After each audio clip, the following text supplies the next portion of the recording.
Kung sinabi ko na 2025 budget is the most corrupt budget ever passed in the history of Congress. Some critics have said this budget is one of the most corrupt. Would you agree? Yes, I will agree. This is talaga naman a very, very bad budget. Ito po ang pinakakurap. Talagang binanggol nila yung budget. Daming description niya, pinakamasamang budget, pinaka-corrupt na budget, pinakamasamang budget, wala na ibang description doon. Hinatikos ni Davao City Acting Mayor Sebastian Duterte ang umano'y korupsyon sa 2025 national budget ng bansa.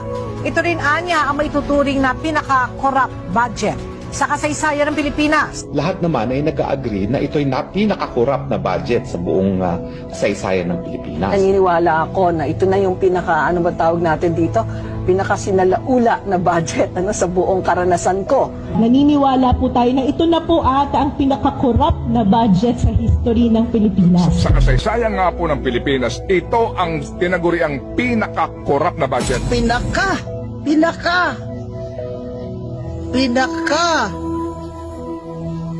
corrupt na budget sa buong mundo. Itong budget na to ay tapakabulok, walang kwenta. Isang malaking scam ang unconstitutional 2025 budget ng Budol Marcos administration.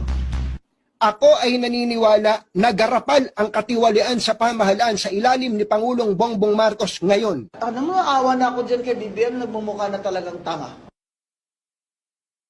Kung sinabi ko